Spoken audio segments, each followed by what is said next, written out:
Lakshmi S.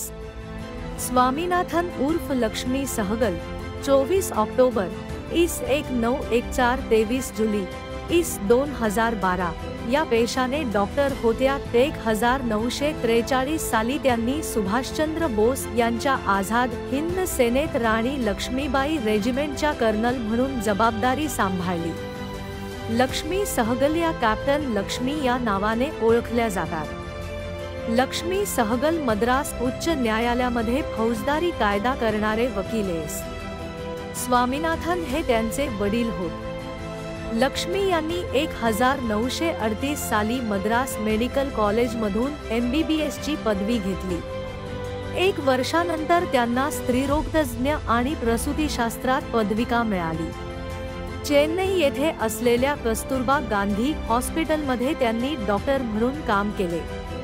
Captain Lakshmi या आझाद हिंद सेनेच्या झाशी राणी पथकाच्या प्रमुख कॅप्टन होत्या. 1943 ऑक्टोबर मध्ये यांना सुभाषचंद्र बोस यांच्या आझाद हिंद सेनेच्या महिला पथकाचे प्रमुख पद देण्यात आले. या पथकात त्यावेळी 185 स्त्री सैनिक होत्या. हा आकडा नंतर 2000 वर पोहोचला. पिस्तूल, बंदूक, मशीन गन्स यासारखी शस्त्रे वापरण्याचे शिक्षण या स्त्रियांना दिले जाई. प्रारंभी या स्त्रियांना शुश्रूषा पथकात काम करण्याची संधी दिली जात असे.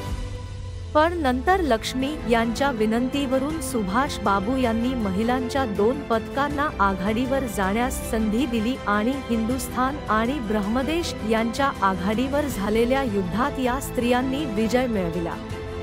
नंतर आझाद हिंद सेना माघार घेत असता यांच्या फौजेने निकराचा लढा दिला आणि सुभाषबाबू यांना निसटून जाण्याची संधी दिली व मगच त्या ब्रिटिशांना स्वाधीन झाल्या. युद्धाच्या अखेरीला त्या जखमी सैनिकांची सेवा करीत होत्या, त्यामुळे त्यांच्यावर खटला भरता त्यांना सोडून देण्यात आले. त्यानंतर बांगलादेशात वैद्यकीय सुविधा आणि बचाव कार्यातही लक्ष्मी सहगल यांचा सहभाग होता.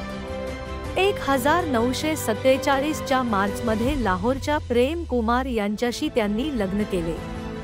विवाह झाल्यानंतर ते कानपूर येथे स्थायिक झाले.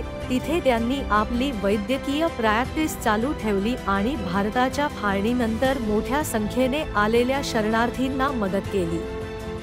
सुभाषिनी अली आणि अनिसा पुरी या कॅप्टन लक्ष्मी यांच्या 2 मुली. सहगल यांनी सन 1971 मध्ये कम्युनिस्ट पक्षात प्रवेश केला. त्या भारतीय राज्यसभेच्या सदस्याही होत्या. आझाद हिंद सेनेत काम करण्याबरोबरच वैद्यकीय आणि सामाजिक क्षेत्रात कॅप्टन सहगल यांनी भरीव कामगिरी केली.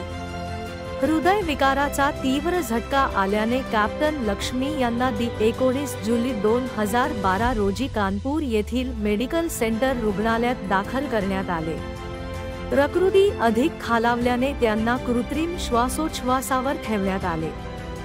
सोमवार दिनांक 23 जुलै 2012 ला सकाळी त्यांची प्राणज्योत मालवली.